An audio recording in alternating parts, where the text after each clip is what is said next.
Have you ever noticed how movies and animation can make us get attached to characters that technically don't even exist? Sometimes all it takes is a distinctive voice, a few well-placed lines, and a bit of mystery for our imagination to start doing the rest. The mind fills in the blanks. Appearance, expressions, posture, the way they talk. Everyone ends up creating their own version of that character. When the character is invisible, this process becomes even stronger. Without an official face, the room for imagination is practically unlimited, and few examples show this as clearly as Griffin from the Hotel Transylvania franchise. For 3 entire movies, the audience never saw his face. Griffin was basically just a pair of floating glasses moving around the scene, paired with a confident voice and a sense of humor full of sarcastic remarks. He had presence, personality, and always showed up at the perfect moment to drop a joke or an ironic comment. Even without a defined appearance, he still managed to win over a lot of fans. And it was exactly that lack of a face that opened the door for something interesting. Everyone started imagining Griffin in a completely different way. In fan communities and fanfics, he gained countless versions. In some stories, he appeared as a mysterious heartthrob wearing a long coat with a bad boy attitude.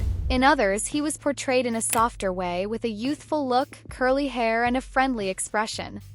There were also interpretations where he showed up as an elegant businessman in the supernatural world, almost like a CEO of the monsters. Many of these versions mixed familiar references. Some descriptions resembled famous actors, while others emphasized a personality that was half sarcastic, half dramatic, the kind of character that blends charm with a touch of arrogance. The result was a huge collection of completely different interpretations. The most interesting part is that none of them were actually wrong, since the character was never truly shown. All of those versions could exist at the same time. Every fan could believe in their own version of Griffin, and all of them felt possible within that universe. But that imaginative freedom only lasted until the announcement of the 4th movie in the franchise, Hotel Transylvania, Transformania. When the first trailer was released, something happened that many people didn't expect. Griffin finally appeared. For the first time, the audience could see what he actually looked like. The invisible character stopped being just a pair of floating glasses and gained a full human appearance. And that was the moment when the mystery built over the years turned into surprise, and for many fans, disappointment. The reveal showed a bald Griffin, extremely pale, with a simple and slightly awkward appearance. He looked more like an eccentric scientist who spends most of his time in a laboratory than the elegant, mysterious character many fans had imagined. Instead of the charismatic and enigmatic figure created in fanfics, what appeared on screen was someone with a very ordinary look. The reaction online was immediate. On social media, many fans said the reveal completely shattered the image they had built over the years.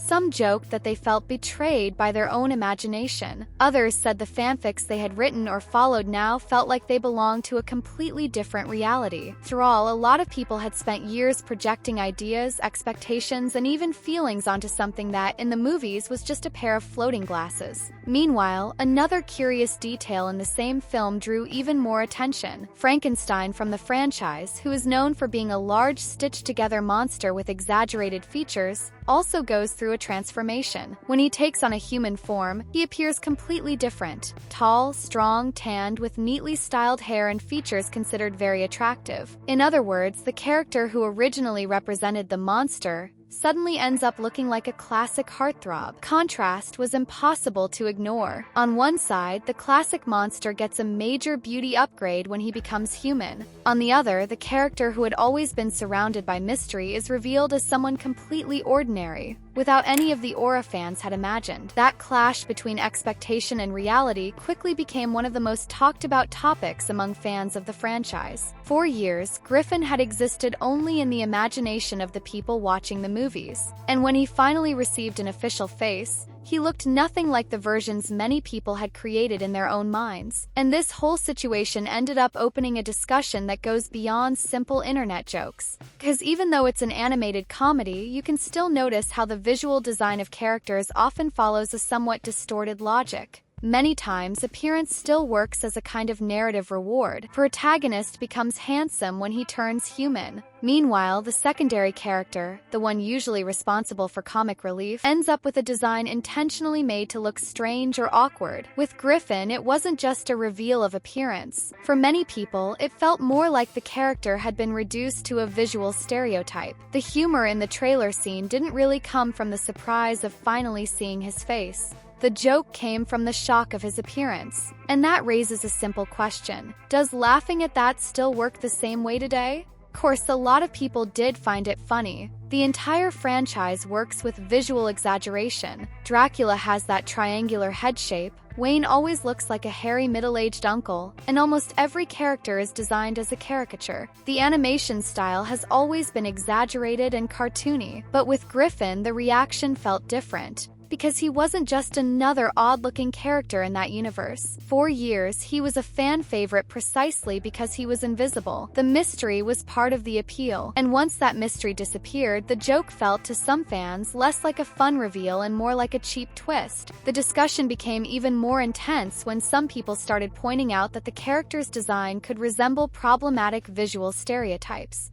Exaggerated features, small eyes, a large nose. Elements that, depending on how you interpret them, might feel uncomfortable to some viewers. Other fans completely disagreed with that perspective, arguing that everything follows the same exaggerated style used throughout the franchise and that the intention was simply to create a visual contrast for comedy. And that opens up a bigger question. How well do jokes based on appearance still work today? Or is this kind of humor sometimes still used simply because it's an easy solution? Griffin also ended up becoming an interesting example of something else. What happens when a studio finally defines something that fans have spent years imagining in completely different ways? During all that time, the audience had already created their own versions of the character. Through fan art, fanfics, headcanons, and endless online discussions, Griffin grew into something much bigger than what existed in the movies. He stopped being just a secondary character and became a figure full of different interpretations. When the studio finally presented an official version, the shock was inevitable. It wasn't just about whether the character was attractive or not.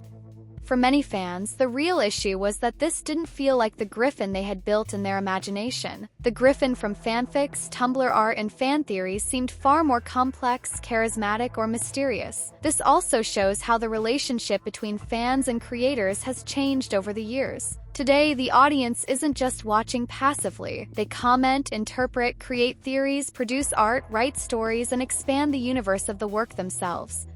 In a way, fans become co-authors of that experience. That's why when an official decision directly conflicts with what the community has built, the reaction tends to be strong. Creators absolutely have the right to decide how their characters are portrayed, but the audience also has the right to feel disappointed. Because once a character enters the collective imagination, it no longer belongs only to the studio. And Griffin ended up becoming exactly that. A point of conflict between what he was in the audience's imagination and what he officially became. For years, he was treated as the invisible mystery that every fan interpreted in their own way. After the reveal, he also became a meme. In just a few days, the internet practically rewrote the character's story. The old invisible crush turned into the unexpected middle-aged uncle. And the funny thing is that this meme version spread so widely that, for many people, it became more memorable than the official version itself. If you think about it, this happens all the time in storytelling. How many mysterious characters have seemed more interesting before their secrets were revealed?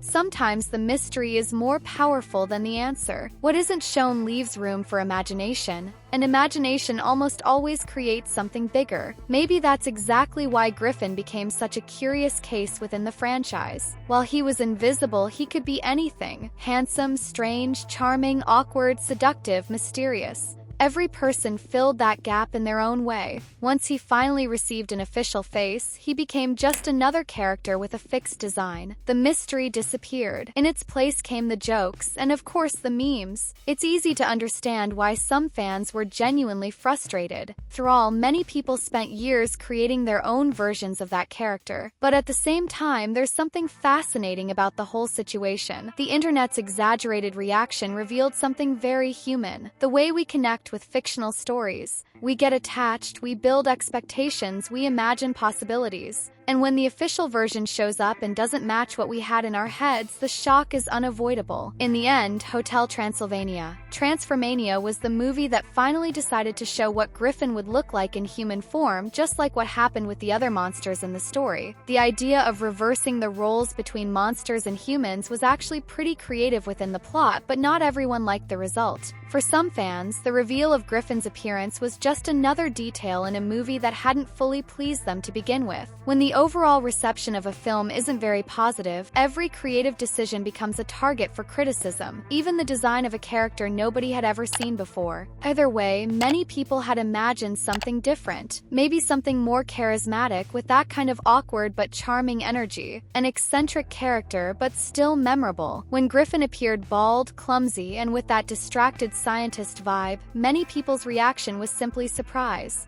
Not necessarily outrage, but that moment of pause followed by a quiet "so that's it." After the initial shock, the laughter came, and the movie really leans into that for the humor. For a good part of the story, Griffin keeps behaving exactly the same way he did when he was invisible, including walking around completely naked without realizing the impact of that now that everyone can see him. In one scene, he even tries to cover himself with gelatin while acting completely natural about it. That kind of situation works precisely because the character himself never changed. For him, everything is still the same. The only thing that changed was our perspective. For years, nobody really thought about how he was actually walking around. Now that he's visible, the shock is much more ours than his. Griffin is still acting exactly the way he always did. The difference is that this time we can see everything. And maybe that's where part of the humor really comes from. If you enjoyed this video, make sure to leave a like because that really helps the channel and shows that you want to see more analyses and curiosities like this here. And before you go, click the video that's appearing on the end screen. Seriously, just tap it and keep watching. There's more content waiting for you right now. Go ahead and jump straight into the next video.